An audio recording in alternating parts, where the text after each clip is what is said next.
ವೀಕ್ಷಕರ ಏನು ಒಂದು ಹುಬ್ಬಳ್ಳಿ ಧಾರವಾಡ ಪ್ರತ್ಯೇಕ ಹೋರಾಟ ಕೂಗು ಹೆಚ್ಚಾಗ್ತದೆ. ಇದರ ಮಧ್ಯೆ ಒಂದು ಇವಾಗ ಹುಬ್ಬಳ್ಳಿ ಧಾರವಾಡ ಮೆಟ್ರೋಪಾಲಿಟನ್ ಸಿಟಿ ವೇದಿಕೆಯಿಂದ ಇವತ್ತೊಂದು ಮಹತ್ವವಾದಂತಹ ಒಂದು ಪತ್ರಿಕಾಗೋಷ್ಠಿಯನ್ನು ಹುಬ್ಬಳ್ಳಿಯಲ್ಲಿ ಕರೆಯಲಾಗಿದೆ.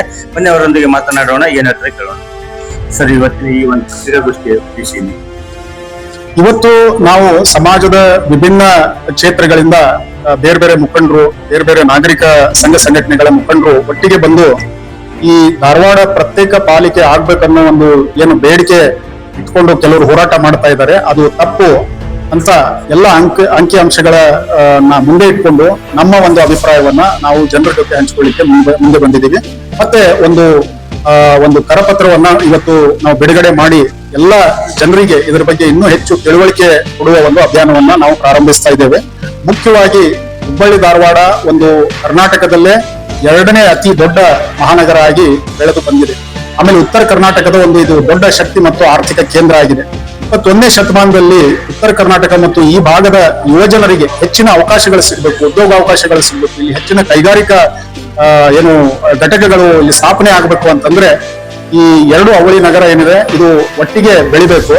ಆಮೇಲೆ ಇದರಿಂದ ಅನೇಕ ಲಾಭಗಳಿವೆ. ಈ ಕರಪತ್ರದಲ್ಲಿ ನಾವು ಎಲ್ಲ ಅಂಶಗಳನ್ನ ಇಟ್ಕೊಂಡು ನಾವು ಜನರಲ್ಲಿ ಇದರ ಬಗ್ಗೆ ಅರಿವು ಮೂಡಿಸುವ ಒಂದು ಅಭಿಯಾನವನ್ನು ಪ್ರಾರಂಭಿಸ್ತೀವಿ. ಅದೇ ರೀತಿಯಲ್ಲಿ ರಾಜ್ಯ ಸರ್ಕಾರಕ್ಕೂ ಕೂಡ ನಾವು ಈಗ ಪತ್ರ ಸಲ್ಲಿಸ್ತಾ ಇದ್ದೀವಿ. ಮುಂದಿನ ಬರೋ ದಿನಗಳಲ್ಲಿ ಏನಂತಾರೆ ಇದು ನಮ್ಮ ಒಂದು ಸಾರ್ವಜನಿಕ ಸಭೆಗಳನ್ನ ಮಾಡಿ ಜನರಲ್ಲಿ ಇನ್ನೂ ಹೆಚ್ಚು ಅರಿವು ಮೂಡಿಸ್ತೀವಿ. ಸಮಾಜದ ಎಲ್ಲ ವರ್ಗದವರಿಗೆ ಇದರ ಬಗ್ಗೆ ಅರಿವು ಮೂಡಿಸುವ ಒಂದು ಅಭಿಯಾನ ನಾವು ಮಾಡ್ತೇವೆ.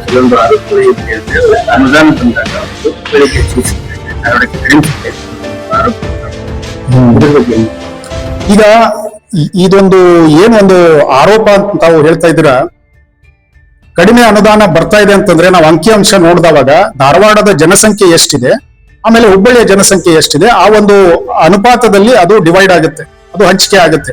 ರಾಜ್ಯದ ಯಾವುದೇ ಒಂದು ಯೋಜನೆ ಇರಲಿ, ಕೇಂದ್ರ ಸರ್ಕಾರದ ಅನುದಾನ ಇರಲಿ, ಎಲ್ಲವೂ ಹಂಚಿಕೆ ಆಗೋದು ಪ್ರಮುಖವಾಗಿ ಜನಸಂಖ್ಯೆಯ ಆಧಾರದ ಮೇಲೆ. ಆಗಿದ್ಮೇಲೆ ಧಾರವಾಡದ ಜನಸಂಖ್ಯೆ ಎಷ್ಟಿದೆ, ಆಮೇಲೆ ಹುಬ್ಬಳ್ಳಿಯ ಜನಸಂಖ್ಯೆ ಎಷ್ಟಿದೆ, ಆ ಒಂದು ಆಧಾರದ ಮೇಲೆ ಅದು ಹಂಚಿಕೆ ಆಗುತ್ತೆ. ಅದಾಗಿಯೂ ಕೂಡ ಏನಾದ್ರೂ ಅನ್ಯಾಯ ಆಗಿದ್ದೇ ಆಗಿದ್ರೆ ಸರ್ಕಾರ ಒಂದು ಅಧ್ಯಯನ ನಡೆಸಬೇಕು. ಇದ್ರ ಬಗ್ಗೆ ಒಂದು ತಜ್ಞರ ಸಮಿತಿ ರಚಿಸಿ ಒಂದು ಅಧ್ಯಯನ ನಡೆಸಿ ಏನೆಲ್ಲ ಅನ್ಯಾಯ ಆಗಿದೆ ಅಥವಾ ಈ ವಿಭಜನೆ ಆದ್ರೆ ಏನು ನಷ್ಟ ಆಗುತ್ತೆ, ಒಟ್ಟಿಗೆ ಇದ್ರೆ ಮೆಟ್ರೋಪಾಲಿಟನ್ ಸಿಟಿ ಮಾಡಿದ್ರೆ ಏನೆಲ್ಲ ಲಾಭಗಳಾಗ್ತವೆ, ಆಮೇಲೆ ಏನೆಲ್ಲ ಪಾಸಿಬಿಲಿಟೀಸ್ ಇದೆ, ಅಂದ್ರೆ ಆರ್ಥಿಕತೆ ಹೇಗೆ ಹೆಚ್ಚಿಸಬಹುದು ಮೆಟ್ರೋಪಾಲಿಟನ್ ಸಿಟಿ ಮಾಡಿದ್ರೆ, ಆಮೇಲೆ ಜೀವನ ಮಟ್ಟ ಯಾವ ರೀತಿಯಲ್ಲಿ ನಾವು ಇದನ್ನ ಹೆಚ್ಚಿಸಬಹುದು, ಎಲ್ಲ ಸಮಗ್ರ ಒಂದು ಅಧ್ಯಯನ ನಡೆಸಿ ಒಂದು ಎಲ್ಲ ಶಿಫಾರಸುಗಳನ್ನ ಪಡೆದುಕೊಂಡು ಸರ್ಕಾರ ಮುಂದುವರಿಬೇಕಂತೇಳಿ ನಾವು ನಮ್ಮ ಮನವಿ.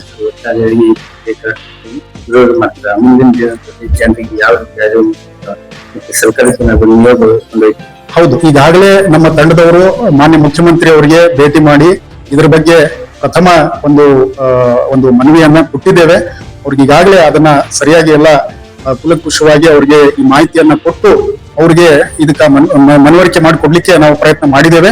ಬರೋ ದಿನಗಳಲ್ಲಿ ಸಾರ್ವಜನಿಕ ಸಭೆಗಳನ್ನ ಮಾಡ್ತೀವಿ, ಬೇರೆ ಬೇರೆ ವಾರ್ಡ್ಗಳಲ್ಲಿ ಜಾಗೃತಿ ಕಾರ್ಯಕ್ರಮಗಳು ಮಾಡ್ತೀವಿ, ಕರಪತ್ರದ ಹಂಚಿಕೆ ಮೂಲಕ, ಜಾಲತಾಣದ ಮೂಲಕ, ಮತ್ತೆ ಸರ್ಕಾರಕ್ಕೂ ನಿಯೋಗ ನಾವು ತೆಗೆದುಕೊಂಡು ಹೋಗ್ತೀವಿ. ಮುಖ್ಯಮಂತ್ರಿಯವರು ಇರ್ಬೋದು, ನಗರಾಭಿವೃದ್ಧಿ ಸಚಿವರು ಇರ್ಬೋದು, ಅಥವಾ ಜಿಲ್ಲಾ ಉಸ್ತುವಾರಿ ಸಚಿವರು ಇರ್ಬೋದು, ಯಾವುದೇ ಕಾರಣಕ್ಕೂ ವಿಭಜನೆ ಆಗಬಾರ್ದು, ಹುಬ್ಬಳ್ಳಿ ಧಾರವಾಡವನ್ನ ಮೆಟ್ರೋಪಾಲಿಟನ್ ಸಿಟಿಯಾಗಿ ಅಭಿವೃದ್ಧಿ ಪಡಿಸಬೇಕು ಅನ್ನೋ ಒಂದು ಒತ್ತಾಯ ನಾವು ಮುಂದುವರಿಸ್ತೀವಿ.